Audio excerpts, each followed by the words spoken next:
Hey folks, it's JonDarr, that science guy from the Great Lakes Science Center. Thrilled to have you with us. This is a special weekend. We're celebrating a huge anniversary, 20 years of continuous space flight. We've got an extraordinary guest that's joined us. Let me tell you just a bit about him. We're talking about Colonel Terry Virts Jr., U.S. Air Force retired. He was selected as an astronaut by NASA in 2000.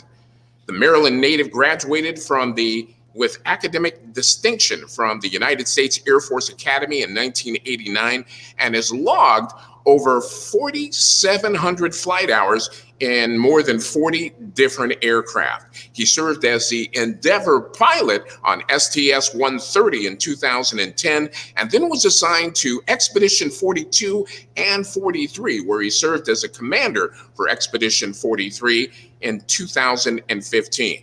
As an astronaut, Colonel Virts has conducted 3 spacewalks totaling more than 19 hours and has logged more than 212 days in space. That's 7 months in space on those 2 flights combined. Terry, welcome. We're so pleased that you're able to join us for this great celebration. Well, thanks for having me. I wish I was there in person. Next time. Being here, nothing better than wintertime on the Great Lakes. Now, listen, I know that you spent a lot of time on the International Space Station, and many of our visitors here at the Science Center want to know a little bit about what you've done. Now, you performed 3 spacewalks while you were on orbit. From that vantage point, what was the thing about the view that stood out to you the most? So the thing to know about spacewalks is 99% of your time is busy working. And it's dangerous out there. There's this little thin 1 millimeter thick piece of plastic that's keeping you alive. So you don't want to waste any time. So I was working. Each one is scheduled for 6.5 hours. And every once in a while I would stop. You're holding on with your hands and I would just rotate away and take a look at the view. And this one time, it was like I was hearing from God. It was like I was seeing creation. I was seeing something that people weren't meant to see. I could hear from God, and then I had to get back to work because I had to plug in this cable.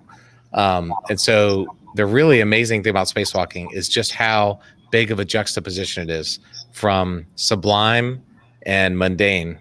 But they were definitely experiences unlike anything I'd ever done. Incredible. Now, as one of the few people who's actually spent time aboard the International Space Station, living and working there, what do you remember the most about your time on board? So for me, for sure, it's the view. I love photography. In fact, I did a Nat Geo photography book a few years ago. I helped film an IMAX movie when I was in space. And just seeing Earth is so awesome. Some of my crewmates were like, that's another sunrise, and they would go back to work. They just wanted to do their work inside. But for me, I just could never stop taking my eyes off the planet. Or I installed this module called a cupola. It has 7 windows. Or you look away from Earth, you look up into the sky, and you just see the most amazing view of the Milky Way. So the view is something I'll never forget. I try and explain it with words. I try and explain it with, my book. I just made a movie last year called One More Orbit. We had a lot of my space photography in that. I just made a short film that's hopefully going to turn into something bigger about space photography. So the view for sure was unforgettable. Now, so many of our visitors here to the Great Lakes Science Center, they always have this question. I know they talk to me when I'm staffing the NASA gallery, and I want to ask the expert, was it harder or easier working in space? So there's an astronaut saying, everything's harder in space. And that's almost true. Pull-ups are easier, but everything else is pretty much harder. Most things, because everything floats away. I've got a little iPhone here. If I wasn't holding it or didn't have it in a pocket, or you put a little piece of Velcro and wasn't Velcroed onto something, it would float away. And so just keeping track of things is really difficult. You have to have a system to make sure stuff doesn't float away. And then on top of that, finding stuff is really difficult. I have a hard time finding my keys on Earth, but in space, there's, it's a 1 million pound vehicle with probably millions of stuff inside that you have to find. So just getting daily work done is harder. One thing that is easier, if you're trying to do some mechanical work and you're having a hard time reaching it, Normally, you can just float yourself upside down and spin over there and get it done. So that is one part that makes it easier. But for the most part, it takes probably a month, maybe 2 months, to get good at working in space. Wow. Wow. Well, thank you. Thank you for that answer. Here's my favorite part, and these are student questions. So this first question comes from Maddie, and Maddie wants to know, what are you looking for when we go to space? So what's the goal of sending humans into space? It's an expensive thing.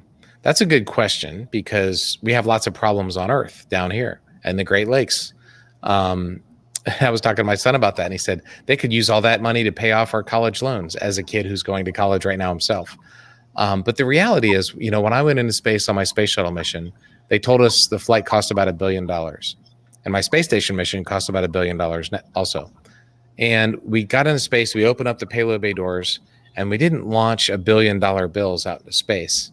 That money is spent on Earth on NASA engineer and scientist and secretary and maintenance worker jobs, people who need jobs. That's where that money goes. So there's definitely an economic return there. There's also a lot of science experiments. Some of them are just interesting science, but some of them are very practical. For example, a lot of the major pharmaceutical companies do a lot of experiments on the station. I did some work for Novartis when I was there, and others. And so there's very practical medical benefits that come down. And then there's the scientific benefits. Right there in the Great Lakes, you have a Fermi lab, a big physics study area. And there's an instrument on the space station called AMS, Alpha Magnetic Spectrometer, that is looking to see what the universe is made of. So we're learning about the universe and things that we never knew before. But beyond that, there's the engineering and the science is interesting. But there's also a foreign policy aspect of the space station, because I was there with Russians. And if you've checked Twitter over the last few years, it's been kind of rough between America and Russia, to say the least. But the space station is one place where we're getting along. My crewmate, Gennady Padalka, is the human with the most time in space, 879 days between his 5 missions. And he came with me on this One More Orbit project that I directed a film about last year. And so it's a place where nations can come and work together and be friends when there's a lot of other things happening down here on the planet where we're not getting along so well. Wow, that's fascinating. Fascinating. Here's another question. This one comes from Landon. Landon wants to know, what was your favorite food and what was the worst food that you had while you were in space? That's a great question, Landon, because I am a pretty easy eater. I ate just about anything, and we had a lot of different types of food, and I probably ate 90% of it. There was a couple things I didn't like. I didn't like curry vegetables, and no one liked it. I don't know why. On Earth, I eat them. I would eat that, but on space, your taste buds change, and I just didn't like it. And they had cheese grits, and I actually love grit. I don't eat grits that often, but if I'm in the South and I get big unhealthy breakfast, I'll eat grits. And nobody could eat those things. I don't know what the deal was, but there was a lot of food that I loved. I loved the brisket. I loved turkey. I loved the pasta.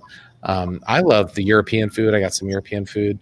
I loved Russian food. So the Americans and the Russians would trade food, because there was stuff that we didn't like and they loved, and there was stuff that they got tired of and we didn't have any of, like fish. The only fish we had was like little bags of tuna that you get at the grocery store, and the Russians had really good fish. So anyway, it worked out really well. We would trade food, and I would eat theirs, they would eat mine, and it was a pretty good system. Sounds pretty cool. One more question here for you. This one is from Alana. Alana's 5 years old. I'm going to see if I can read her writing here. I think she wants to know about the longest time that people can spend in space. Maybe she wants to know how long you stayed in space on your 2 missions.